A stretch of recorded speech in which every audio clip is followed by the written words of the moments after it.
Okay, we're good, Sarah. Okay, and Commissioner But you Goldblum. might want to still wait a couple minutes. Okay, and Lisa, Commissioner Michael's video has stopped. I don't know if we can help with that. We're just waiting on staff now. Okay, so as soon as we have the staff in, Edith, let me know.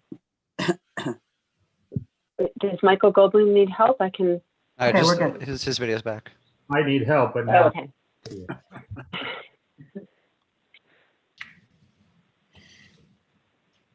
Okay, we're good. Okay, great. Welcome back to the afternoon session of our October 27th public hearing and public meeting day.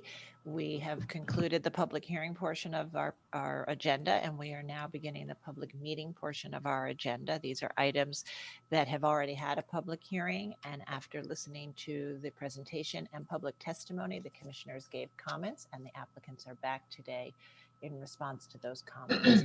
So we will be starting with the first item on the public meeting agenda, and I will turn it over to Caroline Kane-Levy to lead us through it. First item is item number 1, docket number 20-05764, 60 Hudson Street, the Western Union Building, an interior landmark in the Borough of Manhattan, Block 144, Lot 40. This is an application for a certificate of appropriateness. An Art Deco style communications building designed by Ralph Walker of Voorhees, Gemelin and Walker and built in 1928 to 30. The application is to install turnstiles and desks at the designated interior. Commissioners, you'll note that staff will be presenting the proposed changes and the applicant is available for questions. Good afternoon, Commissioners. Michelle Craren, Preservation Staff. This proposal is for work at 60 Hudson Street, which is the Western Union Building individual and interior landmark. The proposed work is within the designated interior landmark space, and this item was last presented at the public hearing of May 5th, 2020. The proposal at the time was to install turnstiles and desks within the lobby, replacing existing temporary security installations. One desk and set of turnstiles each was proposed for the eastern and western entrances from West Broadway and Hudson Street, respectively. There is no change to the proposed location and number of desks or turnstiles.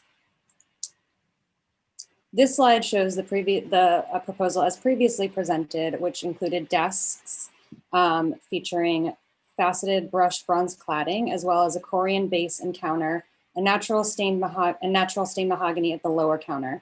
Turnstiles featured brushed bronze cladding and arms, Corian tops, and glass wings at the accessible turnstiles.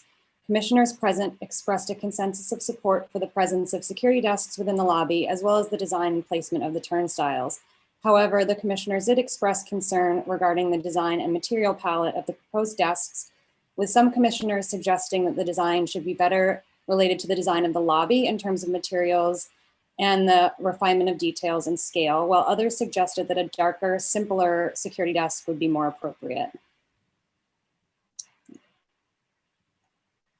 This slide shows the existing conditions at the lobby as seen from the Hudson Street entrance. Existing materials include brickwork, red marble at the bases of the walls and columns seen here, terrazzo flooring, and bronze and brass elements such as doors, grills, and light fixtures.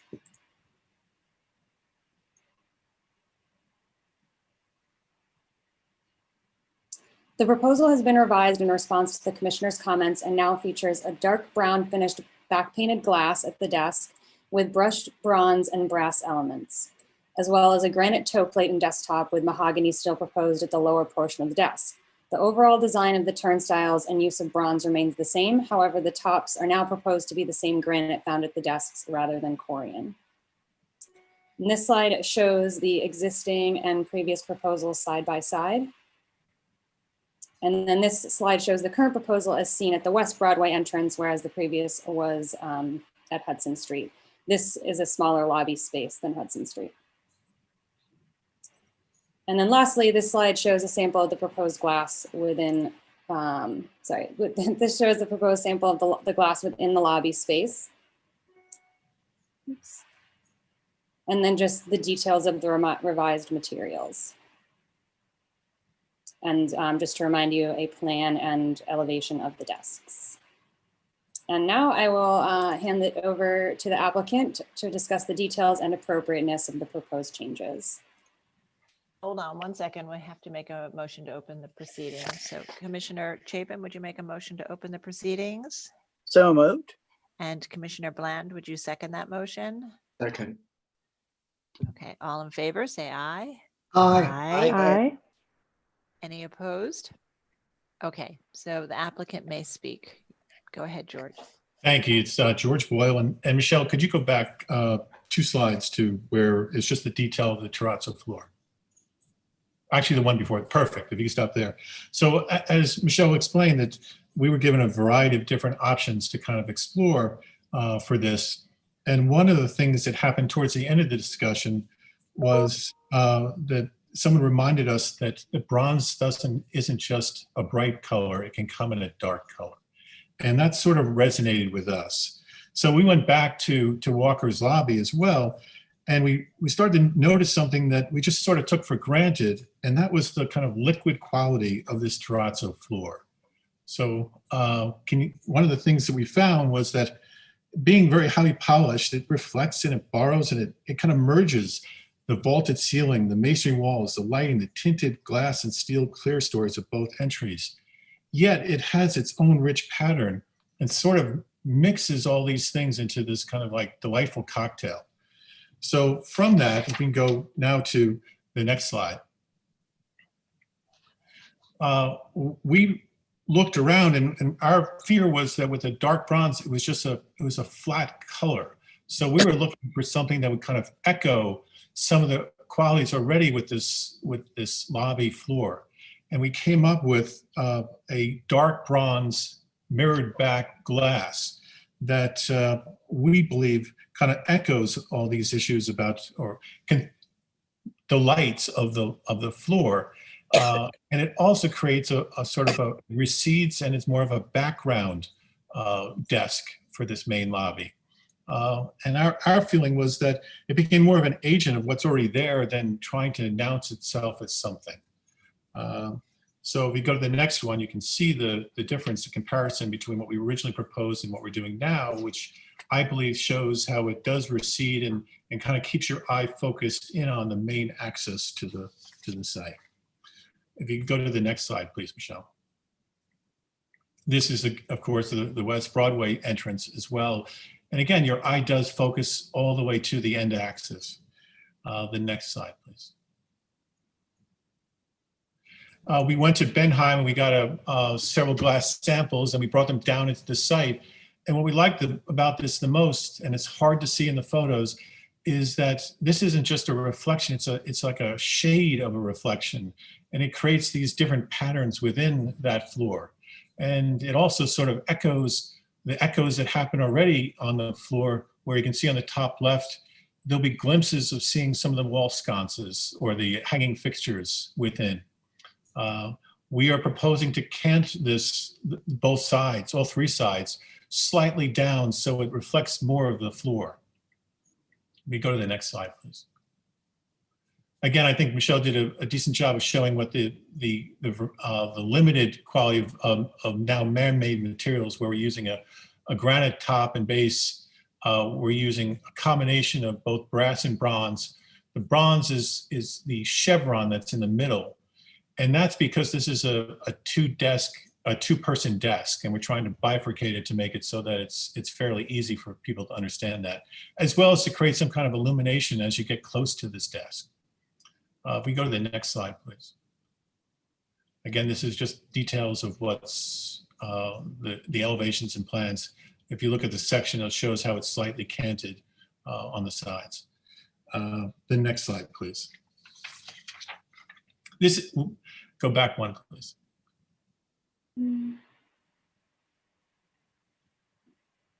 Oops. Sorry about that.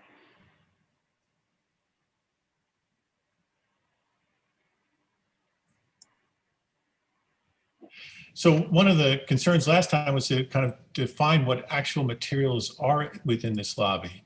And it is a combination of both brass and bronze. And you can see from these details, these are existing photos of some of the various details within, that most of the frames are all brass, but then the grills and some other places that they are bronze. If we can go to the next detail, the next page, I'm sorry. The other concern was about, there was a concern about how we were going to be able to, in essence, fold these panels. We've done this already in this building for the ballards. Inside of these are ballards, that these are these bronze clad coverings that we had specially done. So we're proposing to do something that is very echoing of what this is. The next slide, I think. We also went through various studies doing this, and we started with just a straight flat panel. And we felt that for us, that by having this separation of the two people, and as well as putting the chevron that sort of alludes to what's already in the lobby, made sense. And I think that the rest of the slides that are in here are just sort of plans that show what we've already shown already. And it seemed like the commissioners were happy enough with the placement of the turnstiles and such. So again, what we're trying to do is bring the turnstiles in so that on Hudson Street, that the public can be more engaged in this lobby. And we're doing the same thing on West Broadway. The next slide, please. These are just simple elevations showing, just as Michelle explained, that now the turnstiles will be clad in the same kind of bronze clad vertical grain, and the tops will be using the same granite caps. And that's basically our presentation.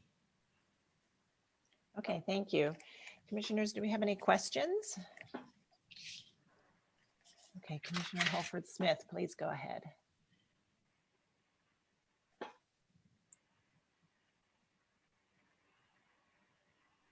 Oops, Commissioner. Sorry. There you go. My question was about the granite. Does the proposed granite match the existing granite that's at the base of the walls and columns? The existing base is not granite. It's a marble, but it is so aged that you couldn't find something like it now. So no, we're trying to propose something that is as neutral as we can. Again, not to try to make anyone aware of what this is. So it's trying to be neutral. Okay, other questions? All right, I'm not seeing any questions. Rich, did we receive any written comments on this revised proposal? No, it received no other comments. Okay, great. All right, so if there are no other comments or questions, we will go ahead and begin our discussion. So commissioners, I am going to start unmuting you or asking to unmute you. So check to accept that request and we'll begin our discussion. And Michelle laid it out very clearly in the beginning. Two components of this application are the desks and the turnstiles, and the comments were largely about the materiality of the desks. And I think Commissioner Bland, you were one of the commissioners who suggested a dark finish in this space. So why don't would you mind starting? You have such a good memory, a little bit better than mine. Well, I was going to suggest this is much better as a dark material than it was with the light material. I think it's important to remember, although this is a crucially beautiful and important lobby, the desk will come and the desk will go. It's highly reversible. So it's important to get this right, of course, because it's part of an ensemble, but it's less critical than some of the things we make judgments on, which are permanent. But nonetheless, I think this is a great improvement on what was already a pretty interesting idea. So I can support it just the way it is. Commissioner Lutfi?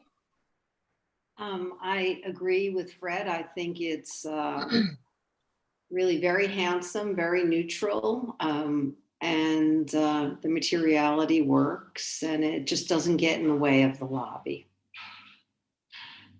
Jefferson. I could support it. Okay, Commissioner Gustafson Agreed. and Commissioner Shamir Baran.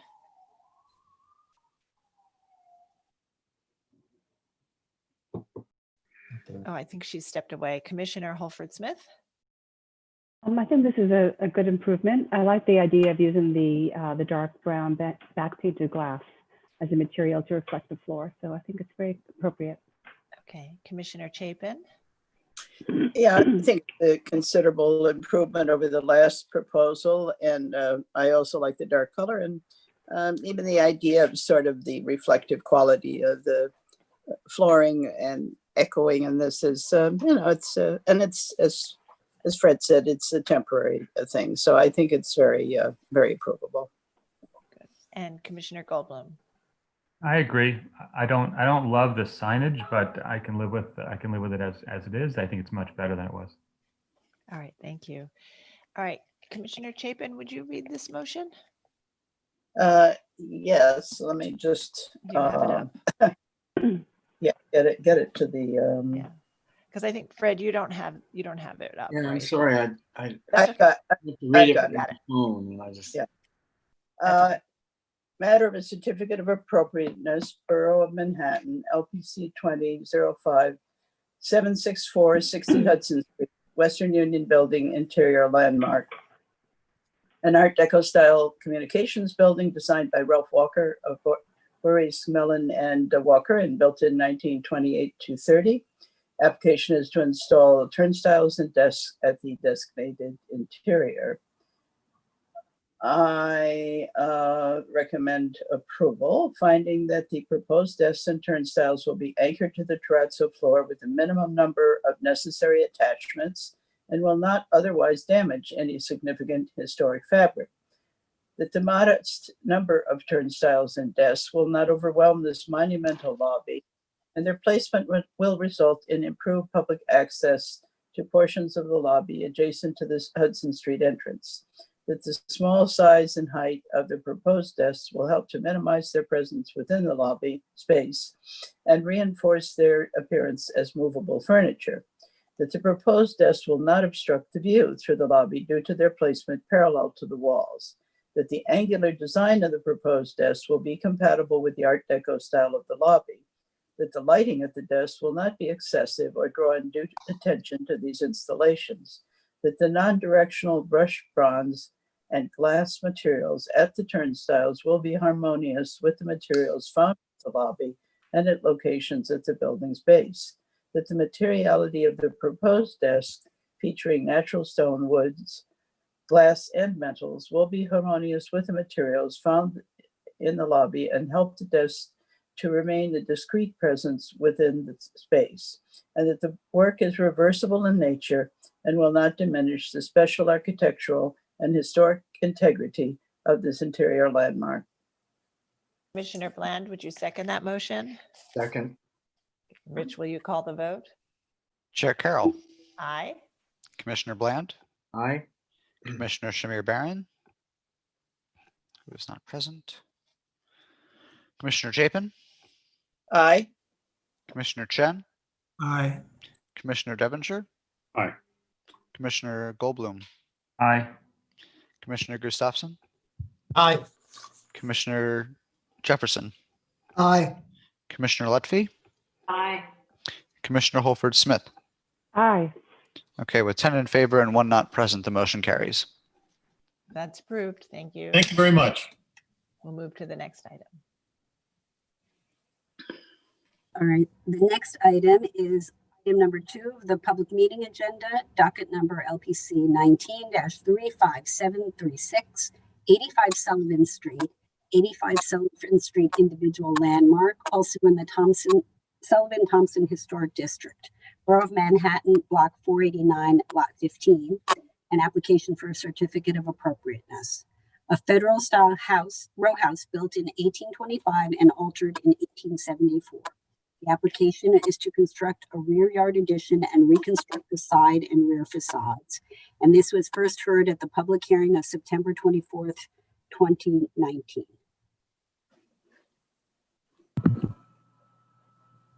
And the applicants will be presenting, so the proceedings will need to be reopened for this item.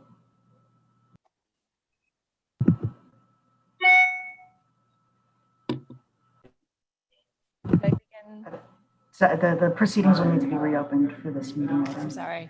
Can we, yeah, sorry. Commissioner Lutfi, would you make a motion to open the proceedings? So moved. And Commissioner Jefferson, would you second that motion? I second the motion. Okay, all in favor, say aye. Aye. Aye. Any opposed? Okay, the applicant may present. Good afternoon. I'm Nicole Vlado, a principal at Shakespeare Gordon Vlado Architects, and I'm here to present, as you just described, these revised proposal for 85 Sullivan Street renovations. I was just going to take over the controls. 1 second. Great. So to just recap the basics about the site, the project is located in the Sullivan-Thompson Historic District between Spring and Broome on Sullivan Street.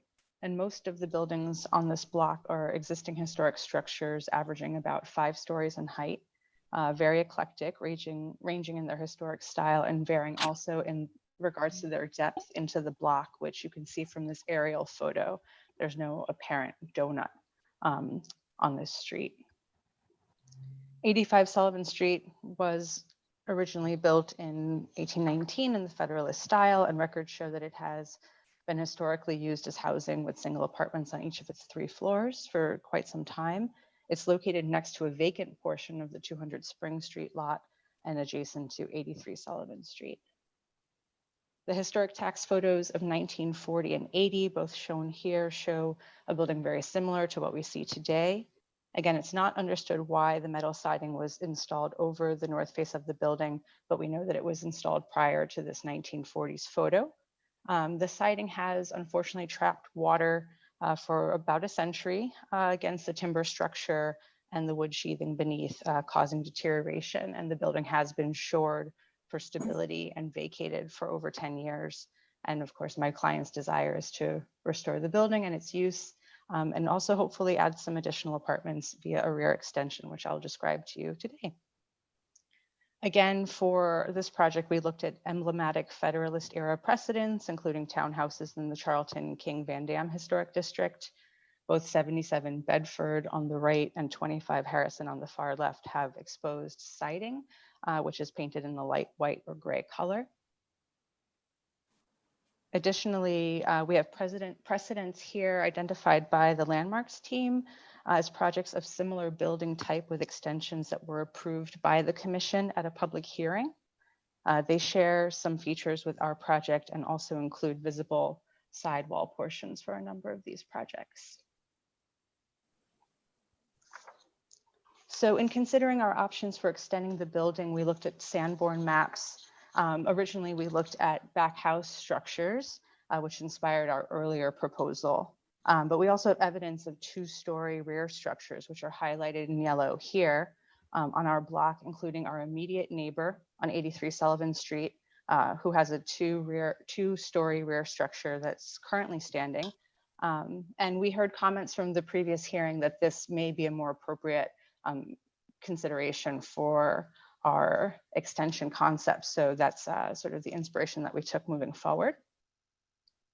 And so on the left here, you can see the proposal that we presented to you last year, and on the right, our revised proposal in site plan diagram right now. So what this shows is that the original proposal on the left was essentially a little building that was connected to the front building and separated by a small inner court built all the way up to the 30-foot rear lot line at the rear. Our current proposal is a 2-story addition versus the 3-story addition that we presented last year. It's 27 feet in length, so it's about 13 feet shorter than what we proposed. It's also pulled from the side lot line by 8 feet for a required side yard because we already have our cow path here. And that was confirmed in discussions earlier this year with both city planning and the Department of Buildings. This gives you a little sneak peek of the revised proposal here. So from this view of this rendering, we see on the left that semi-detached structure, 3 stories, and on the right, the two-story extension pulled back from the side lot line, not visible from this rendering view. So I'll briefly describe the scope of work for each sides of the building, starting with the front. Our proposed. I'm sorry, excuse me, can I interrupt? I think the last time you presented this, you presented changes to different facades. I believe the front was being handled at staff level. The side, you had a new siding, and then you were proposing this connected back house. And at the time, the commissioner's comments really focused on the rear addition and asked you to look at a more traditional type of rear yard addition instead of a back house that it was oddly placed and connected and something that would be lower. And so I think the changes you've made are at the back. So I think you should just focus on the back. Yeah. Great. So I will just pass through. So what you can see here is the side view. We have the proposal on the left from last year with our 3-story structure, which was rendered in gray brick.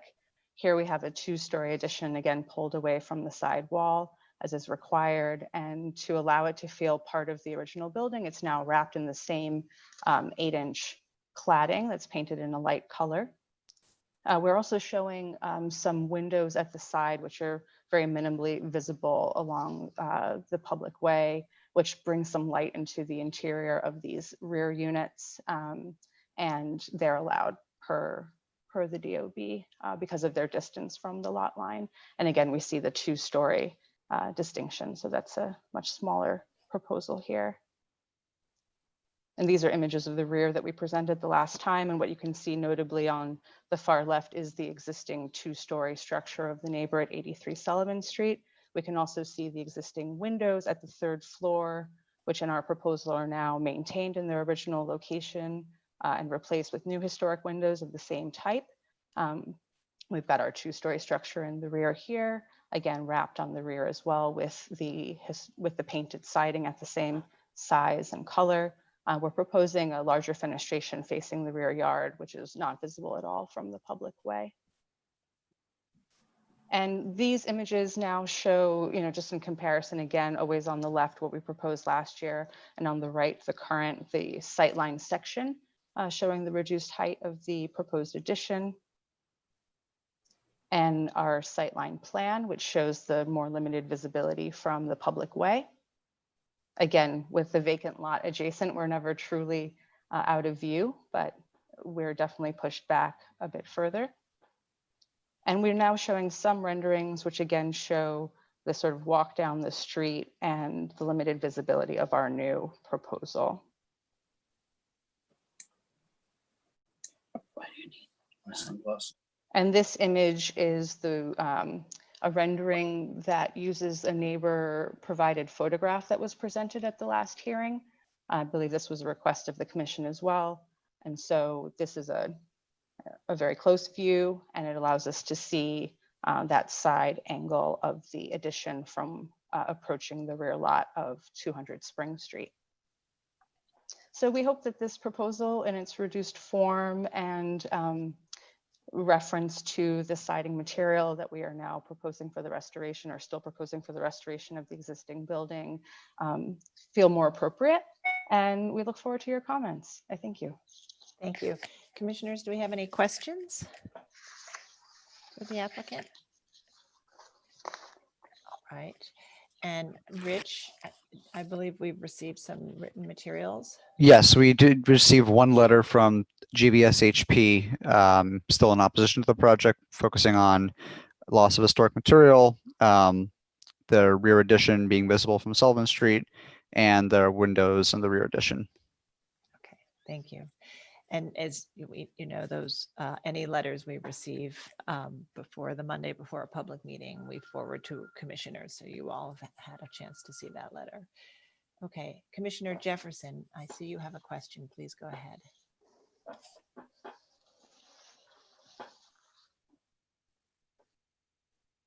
Commissioner Jefferson, you're still muted. What color is your siding, white or gray? I would call it off-white. I would like to explore specific colors in the off-white realm on site at staff level, ideally, with mock-ups. Thank you. other questions? Okay, so I think if we don't have any other questions, we'll just move into our discussion. And Commissioner Lutfi, would you like to start this discussion? I think this is a big improvement, and I want to thank the applicant for heart all of our comments. The bulk has changed dramatically, and it looks like there's, from a front view, there's no visibility, and it looks like from the side view, there's some visibility, but it's not obtrusive. I think the back view works well in terms of the fenestration, and I'm fine. I could approve this. Thank you. Commissioner Jefferson. I could approve this also.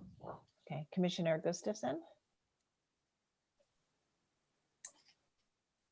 Especially in light of some of the devastation we've seen on federal style buildings. This is terrific. It's highly responsive to our comments. I think that side view picture, I think, was my own personal complaint that they hadn't driven into that area. I don't mind the visibility. I'm not sure I know why the village people are upset about it, but it's a radical improvement, and I could approve it as is. Okay. Commissioner Shamir Baran. Yes, I'm sorry about the previous proposal. I couldn't get my internet to restart. Oh. Sorry about that. No worries. I think that they've been incredibly responsive to all of our comments, and that this is a much improved proposal and it's appropriate. Thank you. Commissioner Holford Smith. I think it's a big improvement and it's appropriate as designed. Thank you. Commissioner Goldblum. I agree. And Commissioner Devonshire. I can approve it. Commissioner Chen. I agree. And Commissioner Bland. Yep, I agree. Very modest and familiar looking now. Very, very usual. Thank you. All right, Commissioner Lutfi, would you make a motion? Sure. In the matter of LPC docket 19-35736, 85 Sullivan Street, individual landmark, Sullivan Thompson Historic District. A federal style row house built in circa 1825 and altered in 1874. The application is to construct a rear yard addition and reconstruct the side and rear facades. I note that the building is an individual landmark as well as a contributing building in the Sullivan Thompson Historic District, and that its style, scale, materials, and details are among the features that contribute to the special architectural and historic character of the district. I recommend approval, finding that the work will not obscure or destroy any significant architectural or historic features, that the proposed rear addition will only be visible from one narrow view corridor to the north of the building on Sullivan Street, and will not be visible when viewed directly across the street, that the proposed rear addition will not rise to the full height of the building, and that its scale, design, and materials will retain the character of the building as an individual federal style house. That while the proposed addition will project further into the rear yard than its neighbor, the block includes many deeper and taller buildings. Therefore, the presence of an addition of this scale will not diminish the character of a cohesive green space at the interior of the block. That the metal cladding at the side facade has been present for at least 80 years and has caused water entrapment, rendering the underlying historic wood siding unsalvageable. And the building is currently being supported by temporary shoring and bracing. Therefore, the reconstruction of the side and rear facades is warranted. That probes at the side and rear facades indicate that these facades historically featured wood clapboard siding, and the proposed hardy board siding will closely match the historic in terms of clapboard size, texture, and painted finish. That the off-white color of the siding at the main building and the addition is in keeping with the typical color palette found at federal style buildings. That the new side and rear facades will be reconstructed in the same planes as the original walls. thereby retaining the scale and character of the original row house, and that the work will not detract from the special architectural and historic character of this individual landmark or the Sullivan-Thompson Historic District. And Commissioner Jefferson, would you second that motion? I second the motion. Okay. And Rich, will you call the vote? Chair Carroll, Aye. Commissioner Bland, Aye. Commissioner Shamir Barron, Commissioner Shamir Barron, are you there? Oh, she might have internet problems again. Yep. Okay. Wait, okay, here, hello? Sorry. Yes. Yes. What's your vote, Commissioner Shamir Barron? I vote Just- I'm sorry. aye. Okay, got it. Thank you. Commissioner Chapin, Aye. Commissioner Chen, Aye. Commissioner Devonshire, Aye. Commissioner Goldblum, Aye. Commissioner Gustafson, Aye. Commissioner Jefferson, Aye.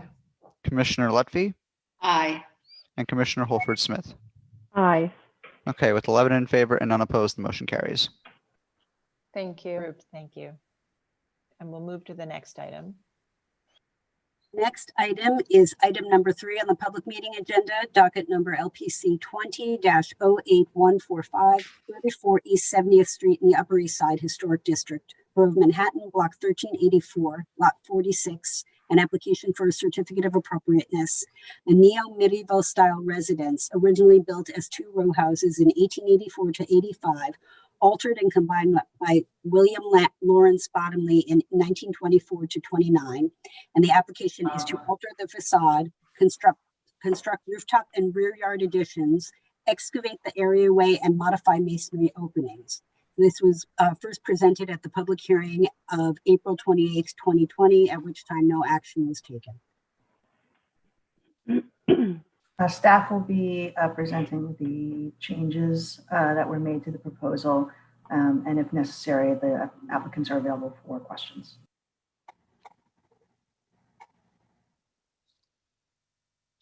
Good afternoon, Commissioners. Melissa Doherty, Preservation Staff. This is 34 East 70th Street, aka 34-36 East 70th Street, located within the Upper East Side Historic District. As you may remember, this building has an interesting history. It was originally constructed as 2 of a row of 5 neo-Grec style brownstone row houses between 1884 and 85. They were then altered extensively with the removal of their stoops and the redesign of their facades in the neo-medieval style by William Lawrence Bottomley. And this was done in phases, first at number 34 East 70th Street in 1924, and then at number 36 East 70th Street in 1929, when they were merged into a single building. So the proposed work was originally presented at the April 28th public hearing and included recladding the existing deteriorated brownstone facade with white and gray limestone, featuring variations in texture to match the details and texture of the existing, replacing the existing full-width iron balcony with new Juliet balconies at the second floor and incorporating salvaged ironwork where feasible, and excavating down to lower the entire front areaway in order to accommodate the expanded ground floor openings, in conjunction with installing new ironwork fencing at the edge of the areaway to match the design of other historic ironwork present at the upper floors. So the commissioners generally supported the proposal. However, they had concerns related to the front facade cladding material, the second floor balcony removal, and the size of the front areaway.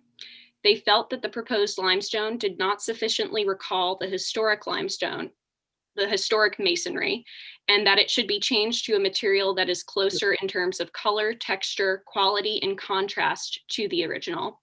They also suggested that various other materials could be explored in addition to brownstone, such as Spanish and Mediterranean limestones and sandstones. They recommended that the second floor balcony be retained as it serves as a vital element articulating the architect's design and piano nobile scheme. And they recommended that the front areaway depth be extended to align with the adjacent areaways at the neighboring properties.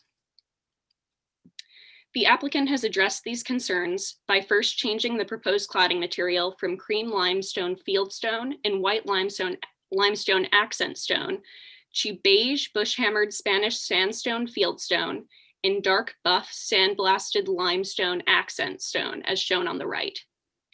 They have also changed the proposed fenced areaway depth from 3 feet 10 inches extended to the property line to an approximately 7 foot 6 inch extension beyond the property line to align with the adjacent areaways.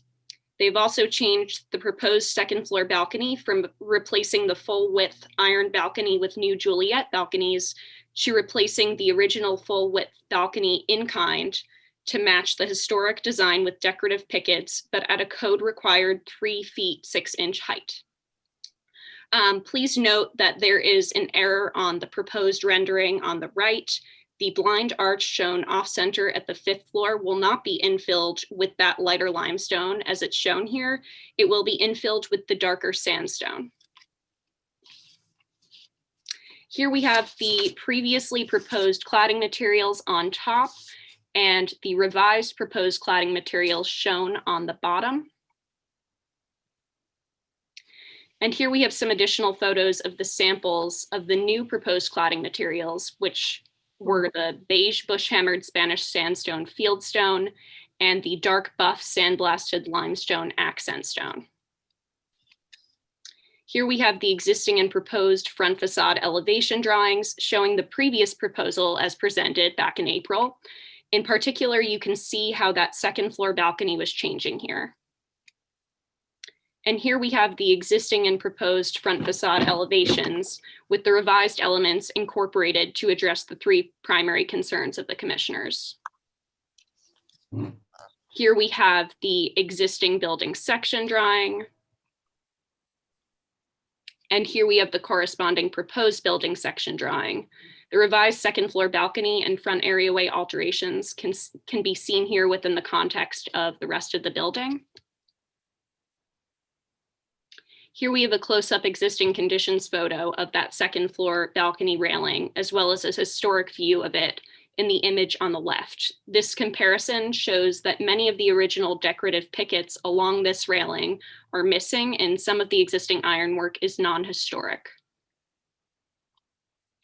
Here we have the existing and proposed front areaway plan drawings showing the previous proposal as presented back in April. And here we have the existing and proposed front areaway plan drawings with the revised depth of the areaway matching that of the adjacent property. Please note that this change requires DOT revocable consent as it extends beyond the property line. The applicant team is here to answer any questions you might have. Thank you. Thank you. Melissa, can you just, I'm sorry, there were 3 aspects that the commissioners had concerns with. One was the color, the limestone material, replacing the brownstone material with limestone, but the commission indicated they'd be open to other materials. And so they've proposed a new sandstone material. The areaway, the commissioners had concerns with the areaway, and it's been pulled out to align now with the predominant areaway depths on the block. And then with respect to the balcony, I'm sorry, they were proposing to remove it, and the commissioners had concerns with the loss of the balcony, and so now they're proposing to just raise its height. They're proposing to replace it. They were initially proposing to replace it just with Juliet balconies at each of those openings, but now they're replacing it to match the existing, which retains the historic design, and that as a primary component of it. Okay. All right, commissioners, do we have any other questions for either Melissa or for the applicant? Okay, not seeing any questions. I think we can go right to our discussion. Commissioner Holford-Smith, would you like to start this one? Sure.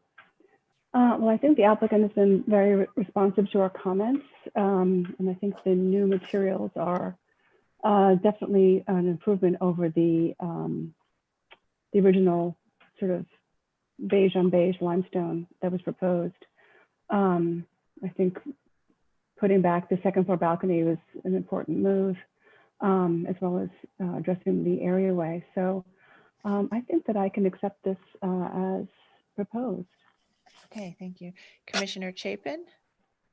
Yes, I think that the applicant has been responsive to our concerns, and I think it's much more, appropriate than the previous presentation, and I can submit it as presented. Okay, Commissioner Goldblum. Agreed. It's great. Okay, Commissioner Devonshire.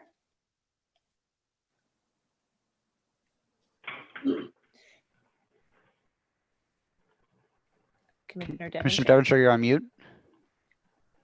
Oh, no, I'm not. I can approve it. I hope the client is as pleased as we are. This is excellent. Thank you. Commissioner Chen Same here. and Commissioner Bland, Agreed. Commissioner Lutfi.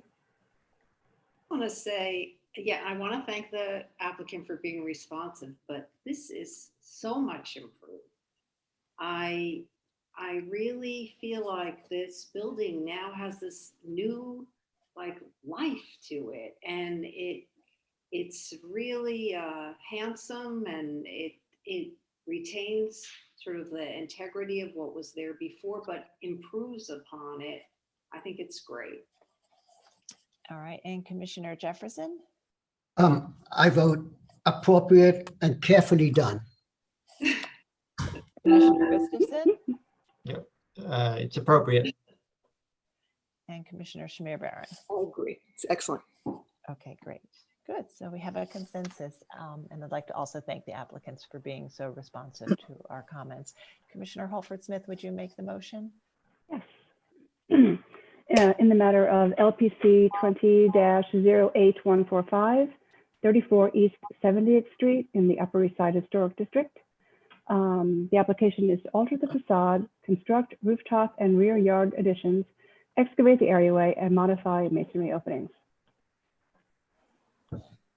I note that the building's style, scale, materials, and details are among the features that contribute to the special architectural and historic character of the Upper East Side Historic District.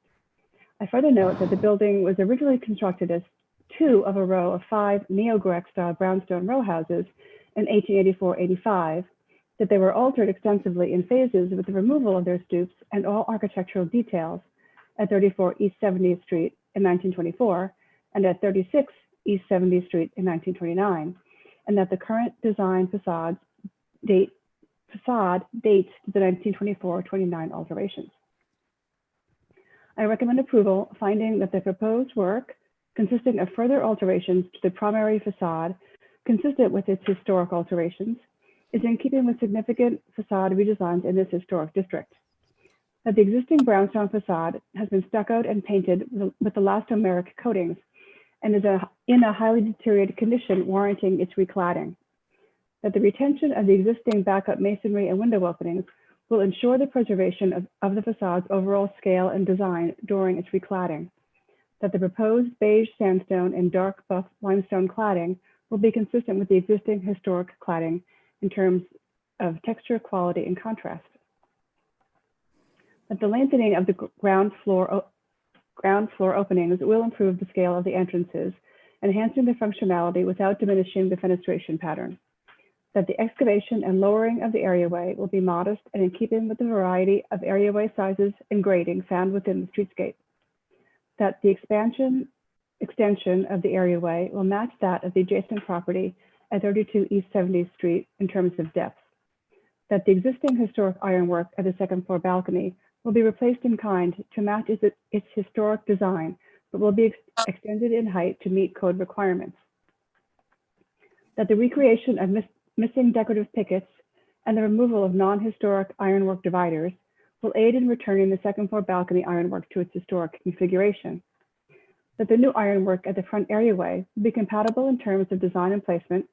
That the proposed rooftop addition will not be visible from any public thoroughfares, except for the chimney, which will be minimally visible from an oblique angle to the north on Madison Avenue. That the proposed alterations at the rear of the building will not be visible from any public thoroughfare. That the center of the block is highly built up with limited green space and much larger buildings throughout, and the proposed full height rear yard addition will be of a modest scale, and along with the one-story extension will have a limited impact on the central green space. And that the addition will maintain the scale and character of the rear facade as 2 individual row houses that were combined into a single mansion with a design that harmonizes with the historic character and materials of other buildings on the block. Thank you. And Commissioner Chapin, would you second that motion? Second. Thank you. And Rich, will you call the vote? Chair Carroll, Aye. Commissioner Bland, Aye. Commissioner Shamir Barron, Commissioner Chapin, Aye. Commissioner Chen, Aye. Commissioner Devonshire, Aye. Commissioner Goldblum, Aye. Commissioner Gustafson, Aye. Commissioner Jefferson, Aye. Commissioner Lutfi, Aye. and Commissioner Holford Smith. Aye. Okay, 11 in favor and none opposed. The motion carries. Thank you. Approved, and we'll move to the next item. Next item is public meeting item number 4, docket number LPC 20-10914, 706 Madison Avenue in the Upper East Side Historic District, Borough of Manhattan, Block 1377, Lot 58, an application for a certificate of appropriateness.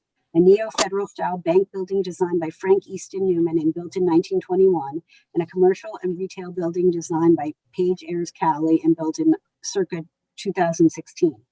The application is to replace windows, doors, and railings and install a statue, awnings, and signage and roofed-up HVAC equipment. This was initially heard at the public hearing of July 21st, 2020, at which time no action was taken. And the applicants will be presenting. So we'll Right, so we'll have to have a, I thought, okay, well, we'll have a motion to open the proceedings. Commissioner Devonshire, would you make that motion?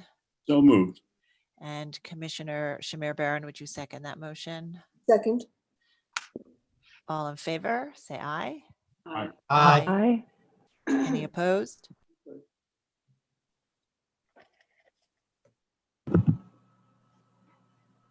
And the applicant, you now have control of the presentation. You may begin. Okay, thank you. Hi, Cass Stackelberg, Higgins Quays Barth and Partners. Good afternoon, commissioners. Edith, I think you need to hand over access to the presentation. I think it says I'm just viewing at the moment. The presentation was given to your colleague Lakin. Should I transfer back to you? Sure. I can transfer back to you. Okay, thanks. Sorry about that. Just give me a moment. No problem.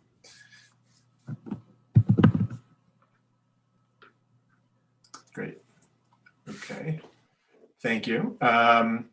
So as Caroline mentioned, we presented the project to you in July. I'll go back one slide just to reorient the commissioners in terms of the site location.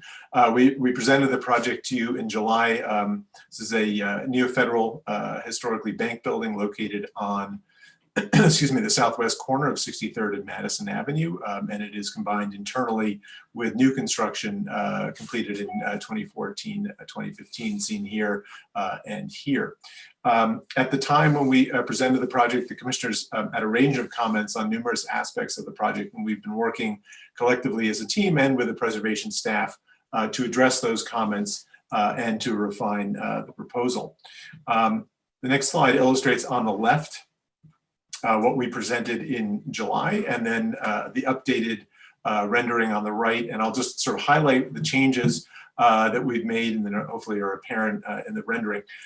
So first and foremost, the entry doors, there are existing wood doors. They date to the recent rehabilitation of the building, about 2014. The commissioners had concerns with a proposal that called for removing them and installing glass doors. And what we've been able to do is develop a system where these doors would be retained and retrofitted and will operate as pocket doors. So when the store is closed, the doors will be shut and the building will read as it does on the right. And during operation, the doors will be open and there'll be a glass vestibule inboard. As well, there were awnings shown across the second floor of the new construction, as well as the historic building on the corner. Those awnings have been removed from the proposal, and you can see that on the right. As well, across the roof, the 2014 approval included the construction of a glass railing behind the open parapet, and the proposal included removing the glass railing and installing iron pickets. We've eliminated that and we'll be retaining the glass railing in its current condition. As well, there are iron railings at the entry on Madison Avenue. We had proposed to remove those. Those two will be retained.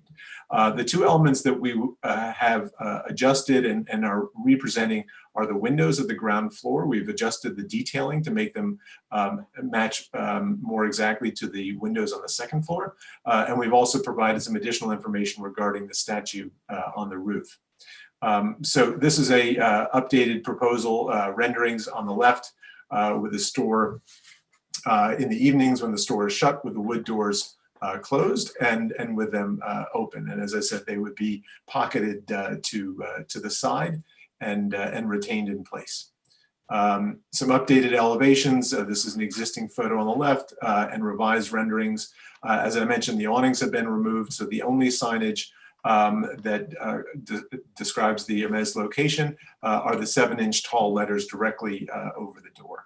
And then the 63rd Street elevation, again, with the removal of the awnings shown in elevation. So in terms of details for the doors, so again, this is the existing condition. The proposal is to retain the wood doors. You can see here in plan section, they would be pocketed during store operation hours, but in the evenings they would be closed shut, and the railings as well are being removed. During the day, the doors would be slid into these pockets, and the glass doors that we presented back in July, those would be visible, and then there's an interior vestibule as well to provide proper HVAC and climate control.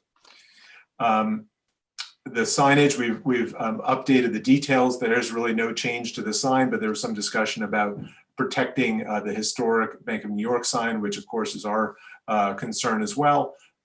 The sign is a separate stone panel with 7-inch tall letters. And the detailing here just shows that it's going to be set in front of the existing stone panel, a gasket set around that panel to prevent any water infiltration, and then a simple metal clamp at the top inserted into the mortar joints, the wide mortar joints, particularly across the top edge. So there will be no impacts to the historic sign, and it will remain in place. The sign obviously is completely reversible. So if and when Hermes moves on, the Bank of New York sign will be retained and in place at the end of the lease term. Turning to the windows, there was discussion at the public hearing about the windows and the distinctions between having steel windows on the first floor and wood windows on the second floor. We are maintaining that proposal, but we've improved the detailing of the steel windows. And these are now custom Hopes steel windows that match the profile and dimension of the existing windows really exactly. So these are some existing photos just to illustrate that the profile of these windows at the ground floor, particularly because they're painted black, it's very difficult to sort of pick out the detailing. And I'll also note that the very thin muntin grid is particularly well suited for a metal window, particularly a steel window. So we feel that the conversion to a steel window will really be imperceptible, particularly given the detailing of these windows at the ground floor. So just again, looking at some of the comparative details, comparative elevations existing on the left, proposed on the right. One thing very important in these replacement windows, obviously, is getting the proportion of the lights to match exactly, which they do now. And that's I think, a significant improvement to this detailing. And then in section, an existing section on the left of the wood window, and again, these are windows date to 2014 when the building was rehabbed. They have IGU panels and applied muntin grids on the interior and exterior, and then the proposed steel window, similar details, similar profiles. We will be retaining the wood trim brick molds at the head and the jambs, and that's shown in section on the right. And then just an overlay with the same line on the left in red and on the right here, just indicating that the detailing and profiles are the same. And similarly, in plan section, same details, same depth within the openings, and the overlay obviously shows the same. We also wanted to just make the point, there was a discussion about steel windows in buildings of this age. We wanted to just point out a few different, we think, relevant comparisons. This is a building down in Soho, also a neo-federal building at the corner of Spring Street and Broadway. This building was built in 1920 as basically a tall one-story bank building. This floor and all the upper floors were actually added 4 or 5 years later. So similar scale historically, and this building was designed with steel windows. And you can see a detail of those here in the middle on the bottom.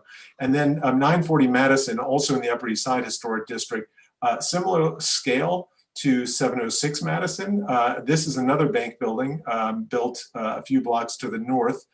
Similar situation in terms of a low 2-story building with taller buildings surrounded. And this building too was built with steel windows. So in terms of the appropriateness of steel windows for a building of the age of 706, it's quite, we think, quite appropriate and not uncommon for buildings of this age to have steel windows. And then finally, the last component of the proposal is the Cavalier statue on the roof. This is an existing plan and a proposed plan with the Cavalier shown here at the corner. And just for sort of context, this is a photo of that statue 1 block to the south, where it is situated on the roof of 691 Madison. It was approved by the commission in that location in 1999. And our proposal now is to remove that statue and move it 1 block to the north and situate it in a very similar context on the roof of 706 Madison. We've also looked at the way that statue might affect the architectural reading of the building, and as part of our discussion, we want to just sort of share the photo on the left, which is the Hermes store in Paris, where you can see the Cavalier up on the roof. It really reads as this sort of distinct element. It's separate and really apart from the architectural reading of the building, and we see it in a similar vein here on the right in our proposed rendering with the statue up on the roof. These buildings are, architecturally distinct. They remain very legible as a work of architecture, and the statue is a sort of separate, almost like an art installation feature on the roof. And then finally, the image in the middle just shows 691 Madison. So this is the current Hermes store 1 block to the south. And I think it's relevant to sort of think and understand the context here, where you see the existing statue that the commissioners approved on the roof in 1999. And with that approval, they also approved 6 different signs across the upper portion of this facade. At 706, we are only proposing 1 sign, 7-inch tall letters. And I think it's also important sort of on a broader perspective to understand how Madison Avenue sits within the Upper East Side Historic District. And in particular, looking at the way it's referenced in the designation report. And I'll just quote from the 1982 designation report for the Upper East Side Historic District. Madison Avenue has become one of the most vibrant commercial streets in the city, undergoing regular change with new tenants to keep up with contemporary design trends. I think it's important to understand that as a building within a historic district, as opposed to an individual landmark, this building at 706 is situated along a vibrant commercial corridor. And we feel that the introduction or relocation, let's say, of the approved statue, it remains an appropriate addition to the streetscape along Madison. We shared with you some of these images, so the history of figurative object signs, both things like this, like pens, but also much more figurative elements on Lower Broadway with this tall statue on the top of the parapet, a shoe store on Broadway, and then of course the Puck Building, which remains today. There's a history of signage of this type in the district, in the city, and we see this tapping into that tradition. Here is a render view looking down Madison Avenue, seeing the building and the statue in the commercial context of Madison Avenue. And then a few final renderings. This is an updated rendering of the building during hours when the store would be open, and then our final rendering when the doors are shut, the wood doors are in place, and the store is shut. With that, we happy to have a discussion or answer any questions you may have. Do we have any questions? Okay. All right, not seeing any questions. I'll just check and see. I believe that we did get a written letter on this one, which has already been shared with the commissioners, but Rich, will you? Sorry, I'm sorry, yeah. will you? I believe we have a written letter that was already shared with the commissioners, but if you can just confirm that, that would be Yes, we do have a letter from Friends of the Upper East Side Historic Districts with some concern to several aspects of the project. Okay, thanks. Okay, so if there are no questions, I think we'll just move into our discussion. And, you know, there are many components to this application. And the last time this was presented, we had lots of different comments from commissioners. The cumulative amount of signage was commented on, and particularly focusing on the awnings at the second floor, which have been eliminated from the proposal. The commissioners also did not support the removal of the historic doors, and so the applicants have revised their proposal to find a way to keep the doors and to use them only at night and to have glass doors during the day. And then the applicant has presented more information about the steel windows and the Cavalier statue on the roof, which, as Cass said, was previously approved by this commission on another building. So, so we have windows, doors, the statue, and the sign above the door. And Commissioner Chen, would you like to start on this one?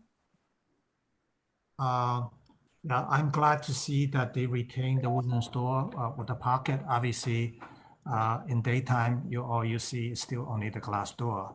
I can accept the steel window, given what the applicant has presented. And since this statue has been previously been approved by the commission, and I think the location is appropriate, given that it's tied to the retailer. All right, it's like novelty signage. Okay, Commissioner Bland.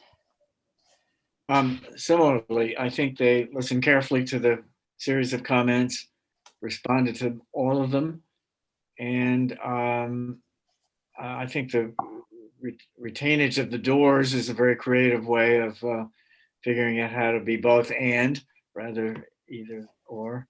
And I find no problem with any of it. I remember there were some issues, I think, around our table, virtual table, about the horsemen, but I don't see any reason that if it was appropriate on the other building, that shouldn't be appropriate on this one.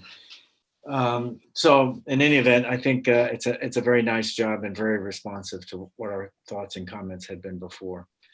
Okay. Commissioner Lutfi. I agree. I think it's responsive and I can approve it. Okay. Commissioner Jefferson. It's approvable by me. Okay. Commissioner Gustafson.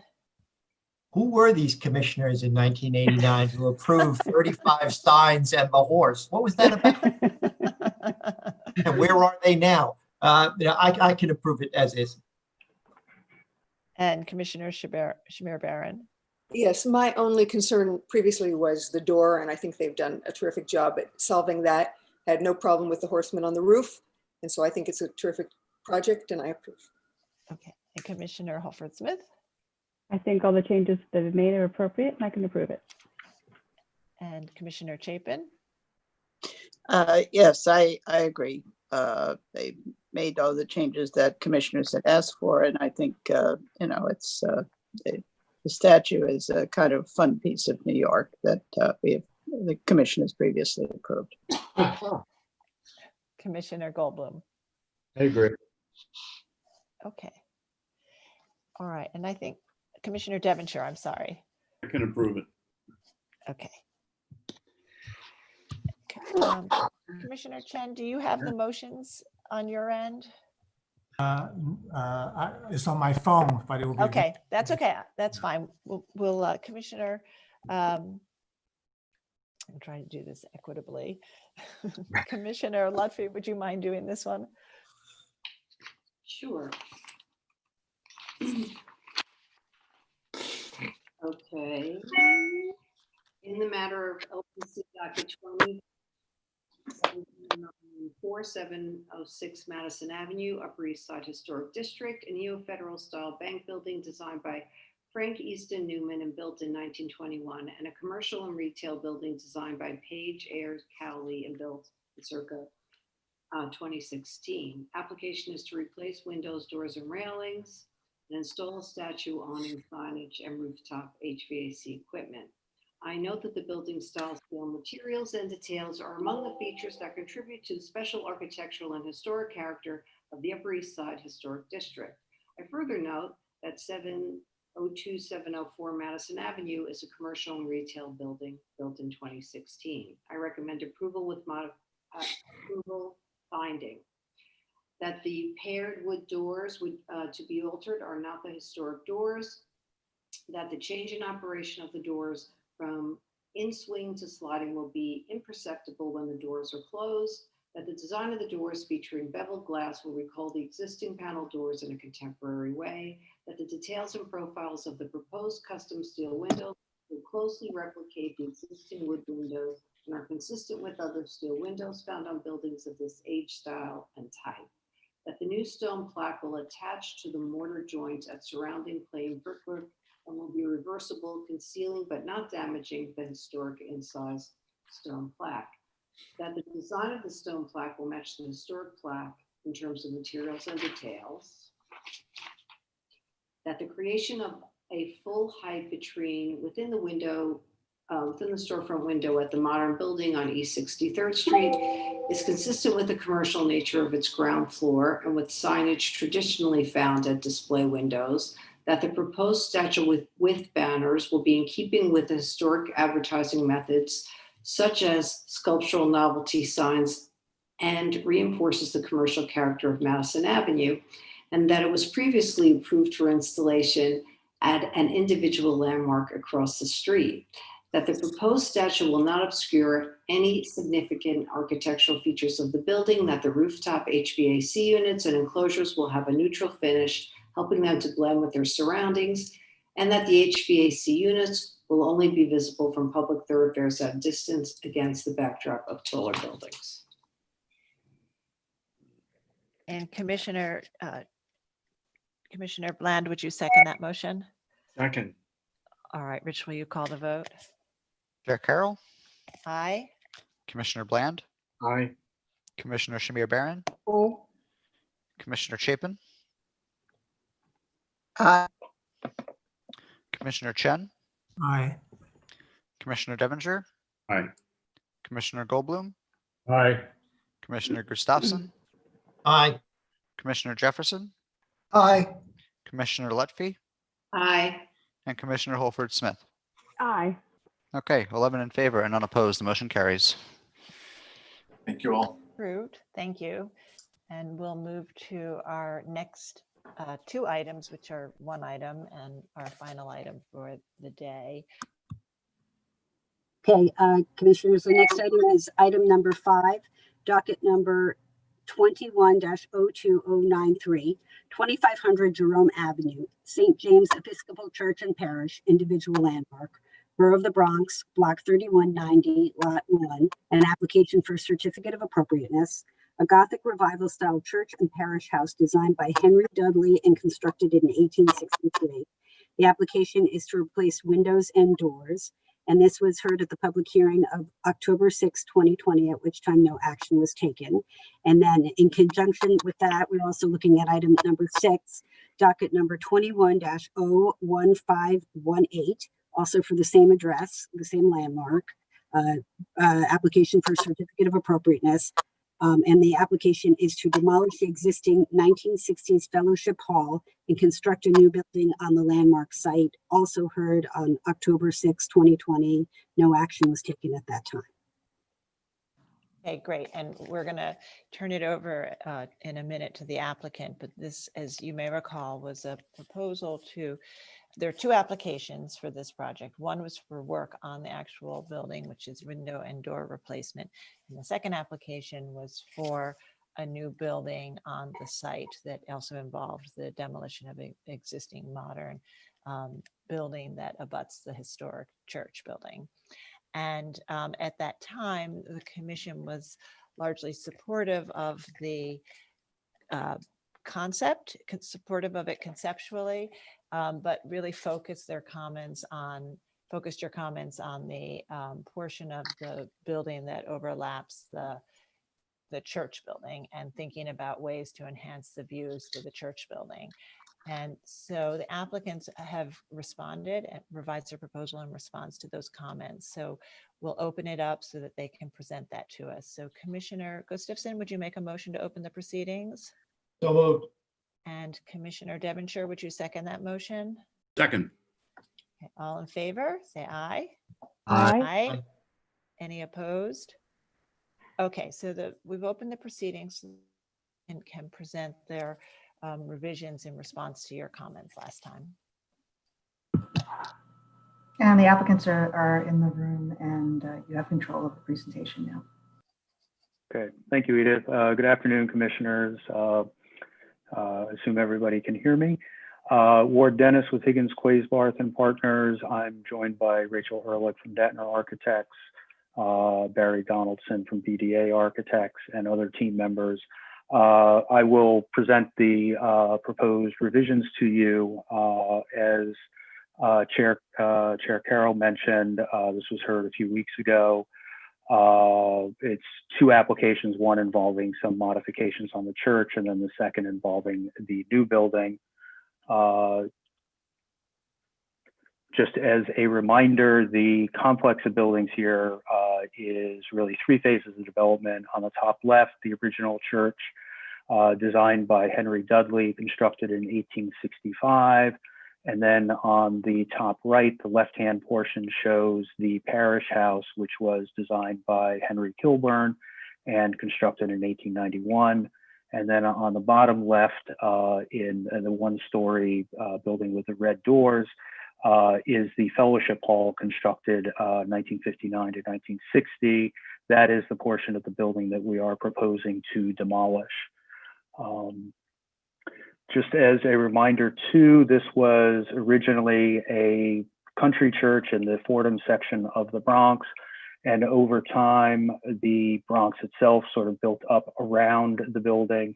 It now sits in a very urban context with an elevated train running directly in front of it on Jerome Avenue. And interestingly, the church itself was involved in the design and construction of some of the buildings around it, including the St. James apartment that you see in the Bromley map on the bottom center, which the church was the developer for in 1923. And then in the late 50s, they sold off the southeastern portion of their property for a second apartment building, which you can see in the map on the right. So we do have this history of urban development around and even by the church. And we can see that development here in this aerial image. This is a view looking to the northeast with the church in the foreground and the elevated tracks. The two apartment buildings behind the church are the apartments that used to be on church property. And on the left is our previous proposal for an L-shaped 9-story building that steps down to a 7-story southern wing as it gets closer to the church, with an arcade at the base of the building leading into the north section of the church property. The proposed development will be completely affordable and supportive housing, with also facilities for the church at the ground floor. This is an elevation of the previous proposal. You can see that at the base of this southern wing, we had an arcade. At the corner there, one of the comments was that the arcade creates a really nice experience of entering the courtyard and entering the church property, but that it should be enhanced. Other commissioners asked us to consider moving the entire southern wing onto the top of the building to create a taller building. This is actually something that we had studied numerous times in the past, both on our own and with LPC staff. We felt, and we continue to feel, that the result of that, massing wise, it imposes a lot on the church, particularly when you view it from the south in its primary elevation. The main facade of the church is the south-facing facade of the church, and by adding the height, it really creates a what we feel is a less appropriate massing for the building. We also, in studying this, realized that going above 9 stories on the building takes us into a very different class of construction and requirements at DOB for site safety regulations, which significantly increases the cost of the building and probably makes the current financing for the affordable and supportive housing not viable. We also were asked by the commissioners to study to revise the doors, the replacement doors at the parish house here, and to look at both the north facade detailing on the new building and the articulation of the new building overall. We have done all of those, and what we have looked at and are coming back with at the building itself is a revision to the arcade that centers and enlarges the arcade and makes it much more both an element that is integrated with the new building and has a modern sensibility, but also an element with pointed arches that relates more directly to the church. And we were able to do this by relocating some apartment units and some interior amenities to create much more space on the facade of the building and at the base of the building for this arcade. Before I get to that, the first application, as mentioned, is for revisions at the church. We originally were proposing to replace the existing church doors with new doors with glass panels on top and bottom. The commissioners asked us to revise that, and we have here, so we only have glass panels at the top as requested. And then on the arcade and the revisions there, we went back and we looked. These are some of the precedents that we had shown previously of apartment buildings in the Kingsbridge and Fordham area, the Bronx, Grand Concourse, and nearby. And the way that these arcades on the apartment buildings, and also the way that the ambulatories and cloisters of church complexes sort of create this buffer between the urban behind and the more enclosed space beyond, we think is very important. And we think it creates a really wonderful approach into the church property and really enhances the experience of seeing the church and approaching the church. And this, again, is the previous proposal with the arcade sort of tucked at the corner and with the heavier trabeated cast stone detailing. And then this is the proposed revision. Again, we have removed 1 story of apartment buildings and placed them onto the top as a new 8th story on the southern wing. And that allows us to create a much taller arch, a much wider arch, and one that is much more open through to the views from the sidewalk into the church property. You can also see that we have added some rusticated articulation at the base of the building, and we have continued some of the stone detailing around. All of this really intended to integrate the entire base of the building as a single design. This is a comparison of the before on the right, the after on the left. Previously, the arcade was 12.5 feet tall. We're now 18 feet at the facade, 20 feet on the interior. And the width of the arcade has gone from 8.5 feet to 11 feet 4 inches. We've also revised the design of the gate. The design that you see here matches in a taller version the existing historic gates on the south side of the property at the main entrance to the property. So again, this helps us tie in with the architecture of the church itself. As I mentioned, we did relocate some amenities. We had some amenities located here that created this sort of tapering entrance into the arcade. We've now eliminated those or relocated those really. And that allows us to have a much wider and straight through arcade, which greatly enhances the experience as you're coming through. This is a view of the previous version on the south elevation with that trabeated cast stone that continued out from the courtyard and wrapped around the south side of the church. And then beyond, you can see within the arcade, the Roman brick that we had proposed that came around from the courtyard as well, with these trabeated cast stone window details recalling the church details. In the proposed, we now have, instead of 3 trabeated arches, we have 4 pointed arches. They're slightly shorter than the arches on Jerome Avenue. They're about 2 feet shorter. Beyond, we still have the Roman brick, but we have simplified the window openings so that we're not competing with different levels of cast stone. And in a switch, really, we have continued the primary material of the main building around the south facade, and the courtyard materials, including that Roman brick that you see beyond here, now continue within the arcade only. And then this is a view previously in the within the arcade, standing in the arcade, and you have about a 12'6" floor to ceiling with a flat ceiling. Now we are at 20 feet floor to ceiling at the top of the barrel vaulted arched arcade area. You can see the simpler window designs here with that Roman brick that carries around from the courtyard. At the top here, we have a little bit of space on the underside of the apartment slab. That's to allow for insulation and plumbing. So we have used most of the space that we have available, we believe. And then these are sections cut north-south looking to the east with the parish house beyond. You can see again the enlarged height of the arcade as well as the enhanced width and the better view through the arcade. This is the previous elevation from the south with the trabeated arcade and a 7-story wing here.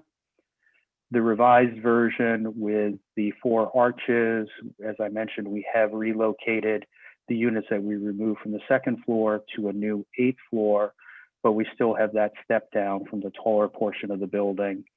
And I think you can see now how the pointed arches of the arcade relate much more clearly to the church itself and are a much better indicator that this is the entrance to the church property.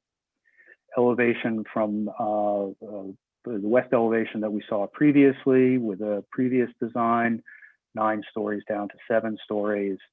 And then the proposed design, 9 stories down to 8, with the arcade now centered and integrated into the design of the new building. Within the courtyard, we have simplified some of the details there as well. We previously had that same heavier cast stone water course, water table band that wrapped around, and we have lightened that up a bit so that it is now that lighter cast stone string course that sort of continues throughout the building and ties everything together.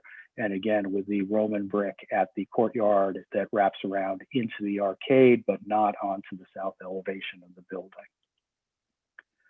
In terms of rendering views, this is the view of the what's really the front of the church from the south.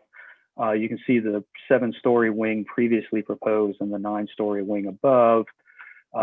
In the revised version here, you can see now this 8th story of apartments, which doesn't have a very significant effect at all in the views from this angle. Likewise, we had the view from the south on Jerome Avenue looking to the northeast. One of the things that we really like about the placement of the new building is that it allows the separation between the church and the new building.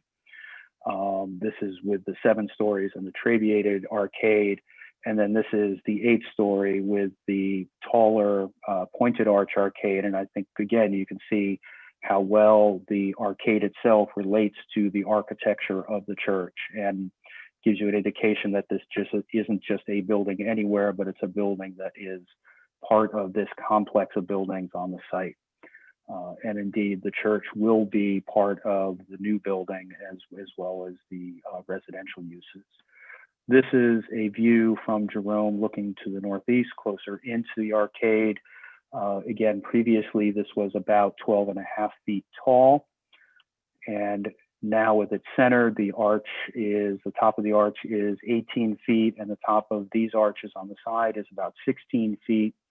I think you can also see here some of the detailing on the arches. These are basically sleeves that are cast stone sleeves that are set within the arches that I think give it a very modern feel that relates to the new building, but with the pointed form very much relates to the architecture of the church.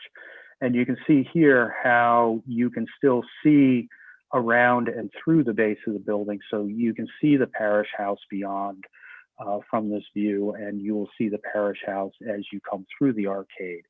This is the view previously within the arcade. It's about a 12.5 foot flat ceiling with the trabeated arches to the right and the trapezoidal form that sort of necks down closer to Jerome Avenue. This is a sort of shaded overlay so you can begin to see how the two pieces relate when you're in the space. Certainly as you're looking straight ahead, you're now seeing much more of the parish house. You're seeing the full gable end of the parish house. And because we have widened the opening itself, the arcade itself at the Jerome Avenue side, you can enter directly on axis with that gable end rather than sort of coming in and having to move to the center as the space widens up. And then on the right, you can see that you are seeing, we have not rendered it in, but you can see that you are seeing the church beyond. And as you pass through the arcade, you're going to experience the church and the parish house sort of revealing itself in different ways, which is very consistent with this type of ecclesiological architecture. In terms of the facade details, we were asked to look at this a little bit more and consider adding some more articulation and depth to the facade. On the left is the previous design. We had soldier courses for the main spandrels, the main string courses across the facade, and then stacked bond brick for the spandrels and some of the piers. That actually, I think, gave the facade a fair amount of variety and detail, particularly since the stacked bond brick is a uniform color and all the other brick is a variegated color. So you already had, I think, some variety within there. What we have done is modified the design so that the soldier course, string courses now project out from the face of the building slightly, and the secondary spandrels that are the stacked bond now set in behind the facade slightly. So you get a little more depth happening between these different elements on the facade. And then on the north elevation, on the top is our prior proposal, which the commissioners had comments about sort of the severity of that wall and was there anything we could do to break it up. This is, I will remind you, a lot line condition, so we're limited to 10% windows, but what we have done is shorten the windows and then use that glass to reallocate that glass throughout the facade. That allows us to add 4 lines of windows and create an arrangement where the windows are much more in keeping with the surrounding apartment buildings, as you can see on the pictures up above. So this is the before, and this is the after. We still have 10% windows, but we basically rearranged the glazing so that we can create groupings of windows. We also will be using the same treatment as on the front facade, where the soldier course, water tables will set forward and the stacked bond spandrels will set back, so there will be a little bit more variation within this facade. And then last, this was here before, but not really pointed out. We've emphasized the shadow lines here and here. It's not exactly a right angle. So as the building moves back from Jerome Avenue, we do have two 6 to 12 inch or so step outs that happen that also give the facade a little bit more detail. These are the materials that we showed previously with the revised design within the courtyard. Again, we are using a cast stone in a brownstone color to relate to the string courses in the church. And we are using a gray Roman brick that is in sort of tone and color compatible with the Fordham gneiss that was used as the original stone on the church. So the materials have not changed, but some of the details in how we're using them within the courtyard have simplified a bit in a way that I think has come out very nicely.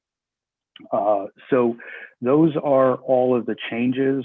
We did prepare some material on the massing for relocating to the roof, which we would be happy to go through with you if you want, but I'm going to pause there if there are questions or direction on how to go forward. Okay, thank you very much for the presentation. Commissioners, do we have questions? Yes, Commissioner Jefferson. You have to accept the request to unmute. The original three-dimensional idea was to have this walkway and have the volume of the new building step down to meet the height of the church, right? So that there was a stepping up configuration of the new building. Mm-hmm. That was the original concept. So our input said it would be better to have a larger ceiling height in this colonnade area. By doing that, you added another floor, right? You extended up, went eight stories. And by that, we don't have that three-dimensional changing of the levels of the new construction. And you might as well just make it one flat roof, because one story doesn't do anything for the church. It's just this is just a wall, a background building for the church. There's no stepping up. There's no subtlety to it anymore. So I thought just simplify it and make it a wall, an L-shaped wall. I don't see where that subtlety that you had before is pretty much gone. We did go from 7 to 8 stories, so the difference between the two pieces is reduced. We were trying to keep the same number of units, but we could restudy that. Yeah, my question is just the trade-off, and I wondered the trade-off then was at the pedestrian level in your mind, rather. Well, I think the trade-off, Edith, I'm sorry, I can't go backwards, or I'm not sure how to go backwards. You could try using your arrow keys. Up. Yeah, I have been, and sorry. You can tell me which slide to go to. If you could go to just the primary west elevation. Yeah, so I think that certainly by removing that one story at the base of the building, I think it greatly enhances the design, because really what we had been struggling with was how to get how to fit the arcade in within the base. And by removing that one story and also by eliminating those amenities, we can now center that arcade on this wing of the building, and we can make the arcade much larger. So we get a lot more volume within the arcade. The pedestrian experience, I think, is worlds better.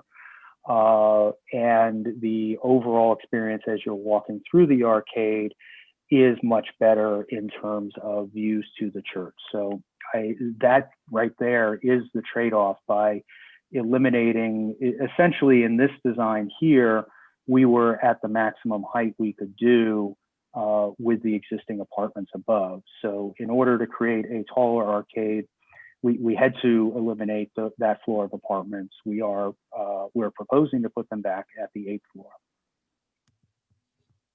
Thank you. Oblum? Thank you. I would just ask that they present the alternate massing. I think it's interesting. I looked at it, and I think everyone should have a chance to look at it. Might be interesting. We go forward to that.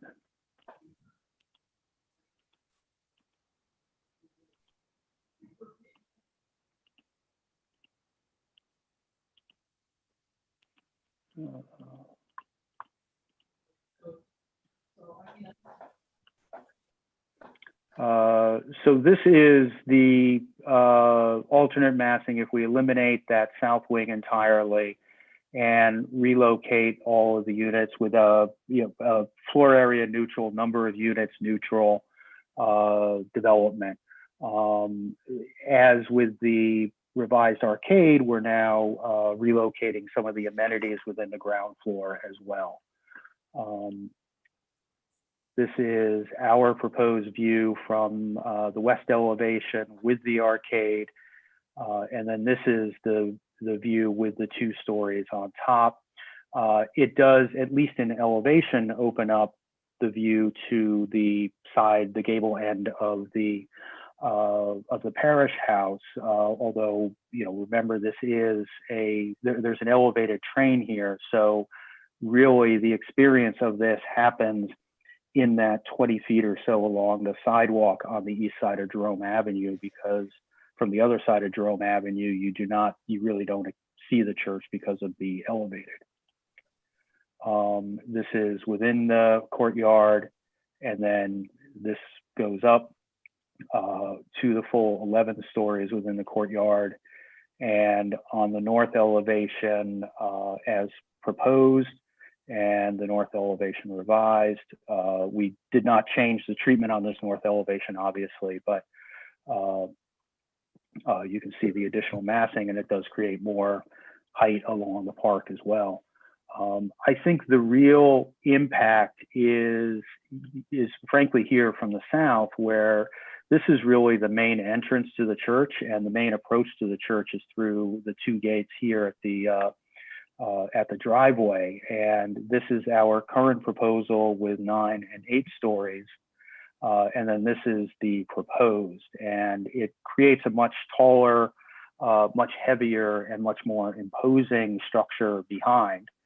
Also, as you move west on 190th Street, you will start to see some of the L wing here. So really, as you're moving around the building, you're always seeing it with this now much taller building behind, which, again, I think is it's a trade-off. And I think that by enhancing the arcade, it creates a much better overall experience for the church from all angles, versus adding the bulk on top, which then creates an 11-story building that's essentially almost twice as tall as all the other apartment buildings around it.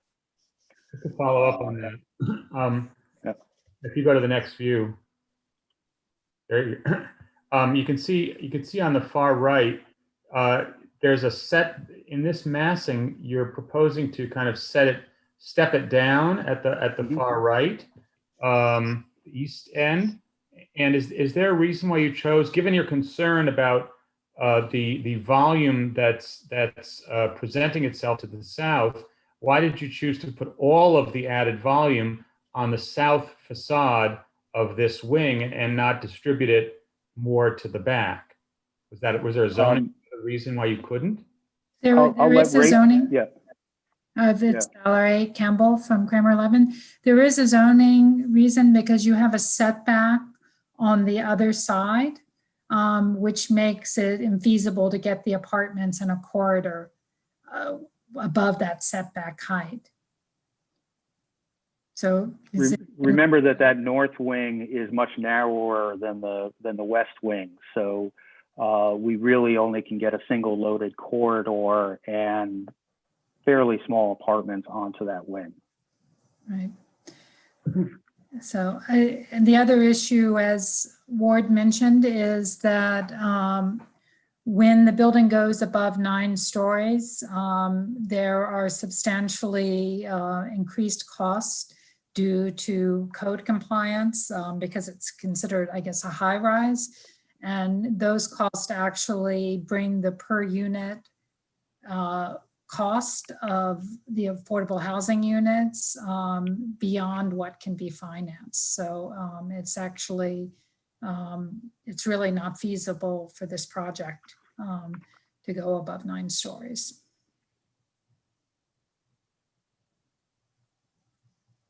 And I think the other thing that I would add is, which you can see from this angle, by eliminating the arcade, this then does become a new building on the site that doesn't relate as much to the historic. And of course, we can add arches to this or do other things, but our feeling is that the arcade really creates the experience that relates to the church architecture and relates to the church architecture in a way that is consistent with the history of ecclesiological architecture in general.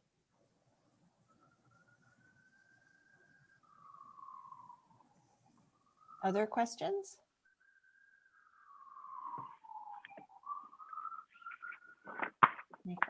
No further questions? All right, and Rich, did we receive any written comments on the revised proposal? We haven't received any more written comments. That's what I thought. Okay. All right, so if there are no other questions, I think we can move to our discussion. And I'm starting to unmute all of you. And so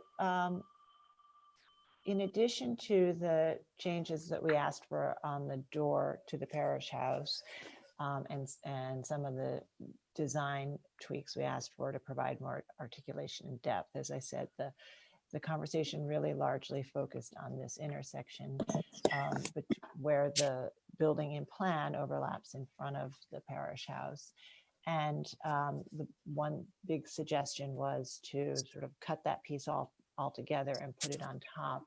And I think what the applicants have presented today is, and I think for me is persuasive, is that, and while I actually thought that was a really good solution and that something taller wouldn't have a negative impact, I actually am not sure that the trade-off works all comprehensively. And so while in the one view, it may push it away from the church, in other views, that taller height actually, for me, starts to overwhelm the church building. And because we can't push more onto the L, it's really most noticeable in this view and the view over what's the primary facade of the church. So I am persuaded, and I think with the much larger arcade that from the pedestrian experience, which is where most people will see this on this side of the street, that there will be a connection, if not a totally open view, a sort of connection and dialogue between these two parts, this new building, the arcade and the church and parish house, and that it sort of fits within the language of the sort of complex as a whole. But Commissioner Goldblum, this I know was largely your idea, and that you have thought about this a lot and are very familiar with the site. So I'd like to hear your comments. Well, I'm very torn by it. There's no question that the arcade is better, to me anyway. I'm less convinced by the faux Gothic, and the proportions of the arches just look very bizarre to me, but it does have the intended effect of at least making a gesture, a little crudely, to the existing building, but it works. But for me, I'm thinking a lot about the Sterling Place project that we saw and have not yet commented upon, but I think there's a lot of similarity between the two. The only difference being that's in a neighborhood with lots of very active neighbors who've spoken passionately about their connection to the institution, and this neighborhood does not have that benefit. And it could be that people are just totally cool with it, and that may be the case. But I think there's a lot of analogies between the two. In both cases, we have a freestanding building. In this case, actually, an individual landmark, a building that was meant to be seen as a freestanding structure surrounded by green, originally surrounded by so much green that it was a continuous park. I think that the program, the fact that the building is all low income and is meant to support the church, is very hard to say no to, for me, and I'm sure for other people too. But I think if one strips down the application to the essence, what in essence we're allowing is for a building that is clearly out of scale of the neighborhood, clearly out of scale of the church itself, and is obscuring a notable facade on that church. I just can't see a way to feel that this is acceptable. I mean, the building is bigger than all of the buildings around it, or all the buildings in the immediate area anyway. And it makes what was a country church into a courtyard. And yes, there is a tradition of courtyard churches, but this wasn't one of them. This is an English country church meant to be seen in a rolling landscape. And that clearly won't be the case ever again with the L and with other things. But I think it's our job, all the other things being equal, to try to respect that to the greatest degree possible. And it's not really, I don't think it's our job to design it. We never take that position. But I think that for me, the alternate massing is made demonstrably worse by fenestration choices, by facade design choices, and possibly by massing choices that make it nastier than it need be. But really, that's really not being put forth because it's not financially feasible anyway. So if presented with this project, I really just could not vote for it. I really can't, much as I would like to, much as I totally endorse the program and totally support the addition of low-income housing. I think to be consistent, I can't see how I could support it. And I can appreciate that. And I think, it is always hard when we're looking at religious properties that were once sort of country churches and buildings within green spaces. And, the one thing that I think was talked about last time that I think gave me and many others some comfort was knowing that the history of this site and how the church has already built apartment buildings on its own land, and that this is sort of consistent with how this site and the church's approach to their site has evolved over time in response to the developing neighborhood.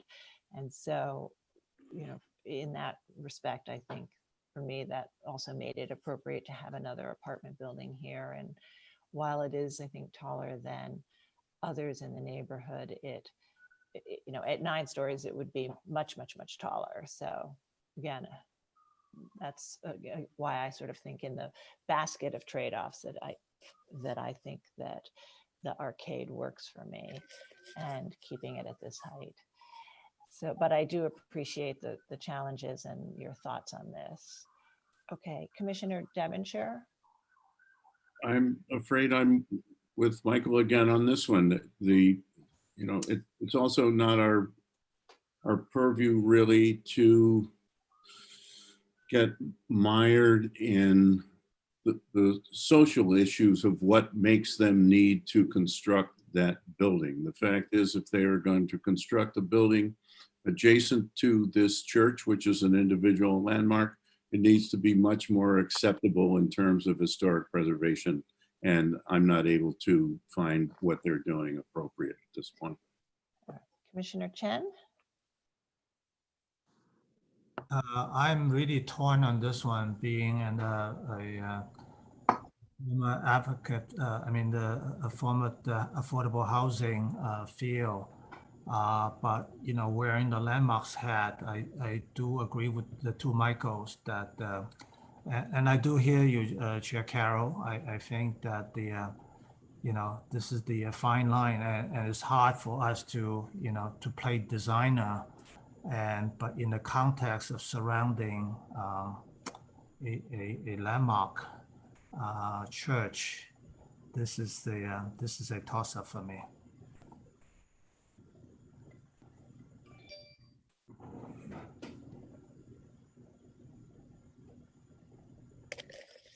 Commissioner Bland? I'm on the exact opposite side of the table. It's not a toss-up at all for me. I'm glad we saw the alternate height. I think that was far worse. Even I could imagine some other massing, some other articulation of windows, as was suggested, and it would still be worse. I think maybe I was the one that suggested the taller arcade. To me, it works brilliantly, with one huge exception, and Commissioner Goldblum has already hit on it, which is that the arches are completely wrong. The point is either not high enough or they don't start low enough. All you have to do is look at the church to understand how to make a Gothic arch, and that is not a Gothic arch, which they have, but I think that's easily changed. I think this is a delicious problem to have. And as a designer, I once had a problem like this. I won't tell you where it is because I'm not really super proud of how it worked out. We were in a completely different environment, but it was a HUD project around a historic church, and it was for 202 housing.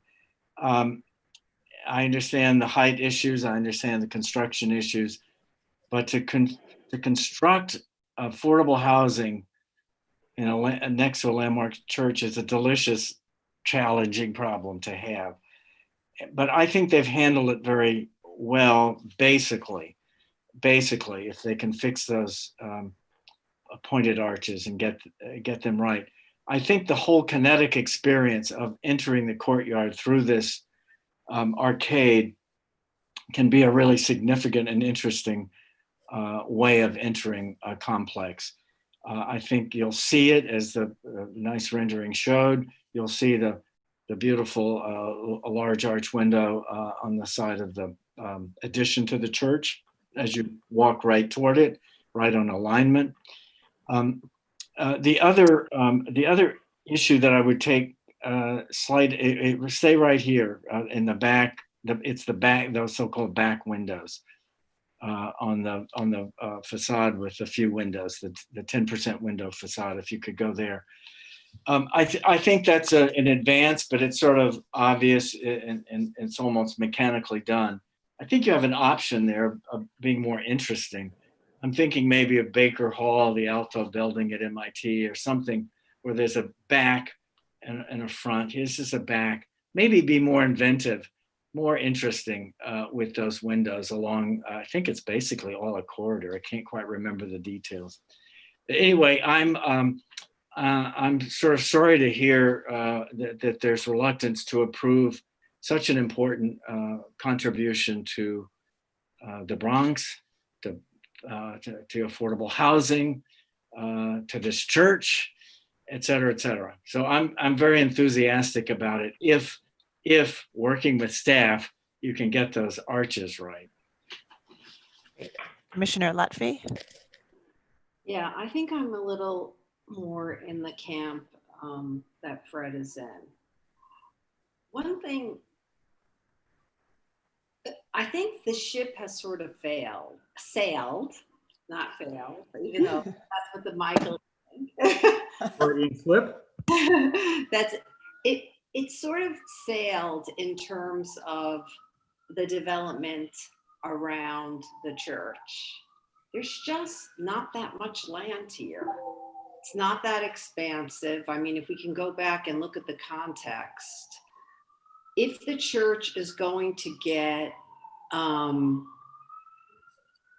the funding that it needs, and it may, it's making this deal, and there's going to be affordable housing built, and it can be done in a way that, it's not perfect, but if it can be done in a way that is beneficial overall to the communities involved, then I think it's a good project. Now, Fred's idea, which I was a little, I didn't know how it would turn out, forgetting about the fact that they need to fix the arch, I agree with that. If you just go to page 33 in the presentation,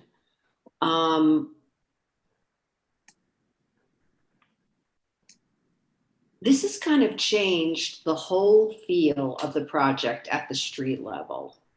When I look at this arch and when I look at people walking through it, I get the feeling that I'm almost in a campus.